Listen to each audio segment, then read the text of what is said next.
Now see, for uniform motion we were drawing the graph. 1 पे how much 20, 2 पे is 40 and 3 पे how much it is 60. Okay, now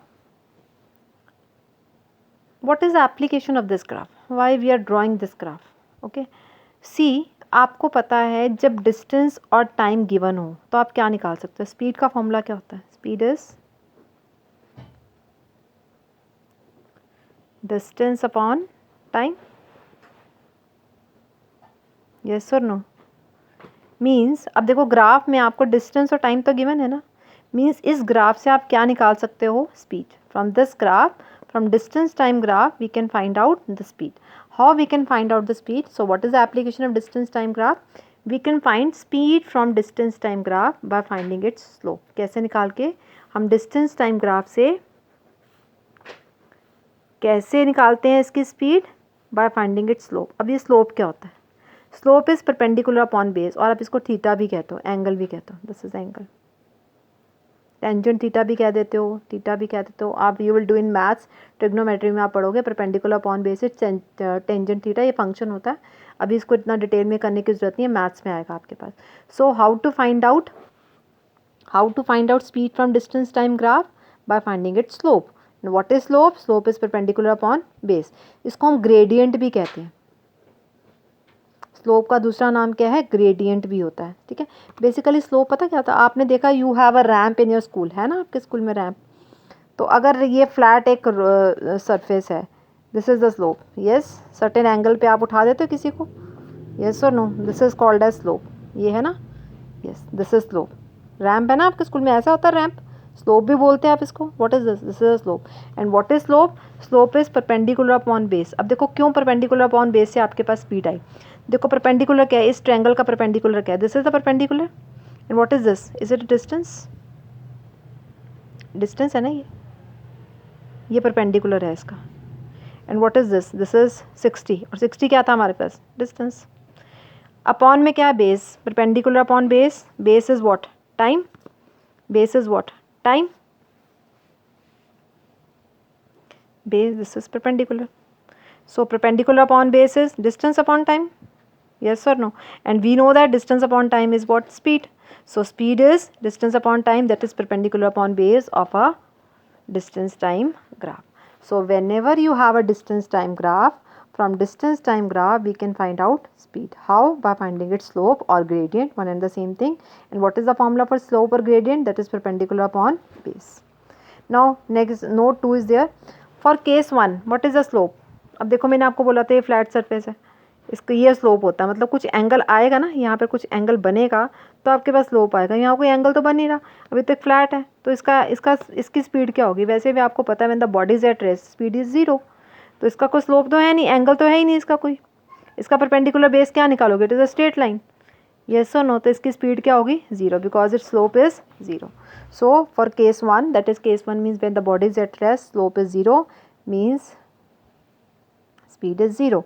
When the body is at rest, अब body चल ही नहीं रही तो उसकी speed क्या होगी? 0. Note 3, if the distance time graph is given, we can find out velocity also. ठीक है, अगर तो distance time graph है, अगर आपके पास distance time graph है, then you can find out speed. अगर displacement time graph है, then we can find out velocity, क्योंकि velocity क्या होता है? displacement upon time, और speed क्या होता है? distance upon time. So this was all about the speed time distance time graph. There is one question क्या आपके पास ये ग्राफ गिवन है, डिस्टेंस टाइम ग्राफ गिवन है. Okay, for A and for B. This is for line A, this is the angle θ1. Theta, देखो theta कैसे लिखते हैं? ऐसे एंगल लिखते हैं θ1. And for B this is angle θ2. अब मैंने आपको क्या बताया था? डिस्टेंस टाइम ग्राफ का जो स्लोप होता है ना, ठीक है, that is the speed. Distance time graph का जो स्लोप होता है वो क्या होता है? उसकी स्पीड होता है. और स्लोप मैंने आपको बताया था, स्लोप का एक तो फॉर्मूला परपेंडिकुलर अपॉन बेस, दूसरा हम कहते हैं उसको एंगल. क्या कहते हैं हम उसको? एंगल. अब देखो बी और ए में से किसका एंगल ज़्यादा है? बी का एंगल ज़्यादा है. θ2 इज ग्रेटर देन θ1. एंगल ज़्यादा होने का मतलब क्या है? Angle is what? Angle is speed. Angle is slope is speed. Yes और no? So angle is speed. So this is what? Speed. तो तो किसकी स्पीड ज़्यादा है या वेलोसिटी? अगर डिस्टेंस टाइम है तो वेलोसिटी लगा दो, डिस्प्लेसमेंट टाइम है तो सॉरी डिस्टेंस टाइम है तो स्पीड लगा दो, डिस्प्लेसमेंट टाइम है तो वेलोसिटी लगा दो। तो किसकी डिस्टेंस स्पीड ज़्यादा है यहाँ पर? थीटा टू किसका ज़्यादा है? किसका एंगल ज़्यादा है? बी का एंगल ज़्यादा है ऐसे, तो इस वजह से बी की स्पीड क्या है? ज़्यादा है। That's why B moves faster than A. Question आपको एक ग्राफ गिवन हो सकता है और आपसे पूछा जा सकता है विच ट्रेवल्स फास्टर, ए और बी? जिसका एंगल ज़्यादा उसका स्लोप ज़्यादा, और जिसका स्लोप ज़्यादा और उसकी स्पीड ज़्यादा। Now case 3 when the body is non-uniform motion. Non-uniform motion means see time is given 1 2 3 seconds में, and see equal distance but sorry equal time but distance is not equal.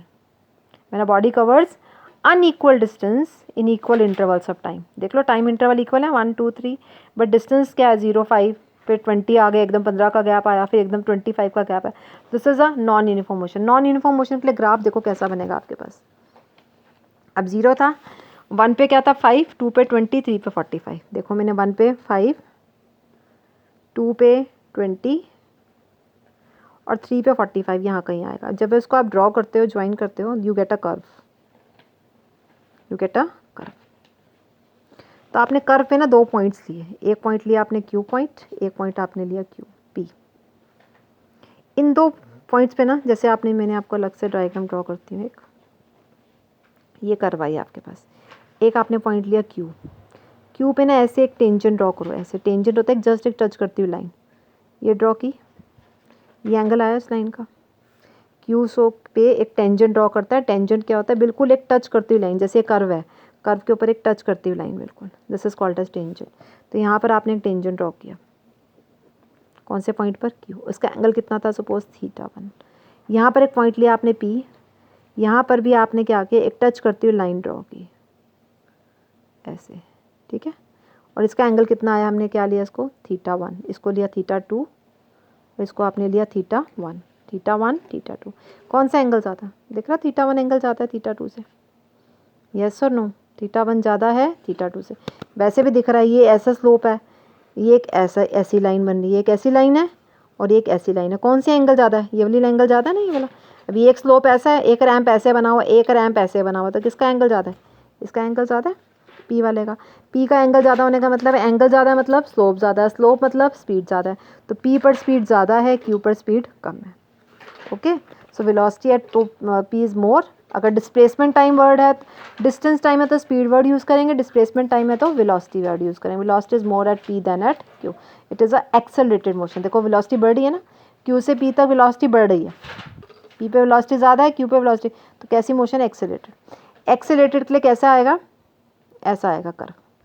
और retarded motion के लिए, retarded मतलब velocity कम हो रही हो, velocity कम के लिए ऐसा, देखो जो कर्व ऊपर की तरफ जाएगी देन इट इज़ एक्सेलरेटेड, जब कर्व नीचे की तरफ आएगी then it is a retarded motion. और अभी आपने किया था for this, okay, this is a uniform motion. Okay, so कुल मिला के what is the graph here? Speed is constant, speed is constant because theta is equally changing. Here speed is increasing, velocity is increases, positive acceleration. So with this kind of graph it is a negative acceleration.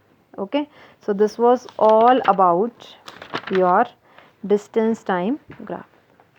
Thank you.